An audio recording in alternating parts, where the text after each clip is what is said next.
ఈ దినం కొరకైన దేవుని వాగ్దానం. ఇదిగో నేను త్వరగా వచ్చుచున్నాను. ఈ గ్రంథములోని ప్రవచన వాక్యములను గైకొనువాడు ధన్యుడు.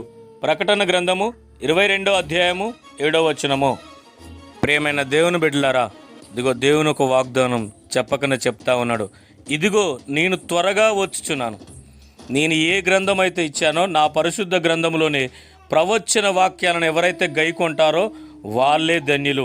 ఈ లోకంలో ధనం సంపాదిస్తేనో, ఈ లోకంలో వెండి బంగారాలు సంపాదిస్తేనో, ఈ లోకంలో ఐశ్వర్యాలు సంపాదిస్తేనో, ఈ లోకంలో పేరు ప్రఖ్యాతులు సంపాదిస్తేనో ధన్యులు కాదు. కానీ ఇదిగో నా గ్రంథంలోని ప్రవచన వాక్యాలు ఎవరైతే గైకొంటారో వారే ధన్యులని దేవుని వాక్యం సెలవిస్తుంది. ప్రార్థన. పరిశుద్ధుడు అయిన తండ్రి, జీవాధిపతి, ప్రతివారు నీ గ్రంథంలోనే ప్రవచన వాక్యాలను గైకొనున్నట్లుగా అనుసరించి నడుచున్నట్టుగా నీ కృప దయచేయమని యేసు నామమున ప్రార్థిస్తున్నాం తండ్రి. ఆమేన్, ఆమేన్.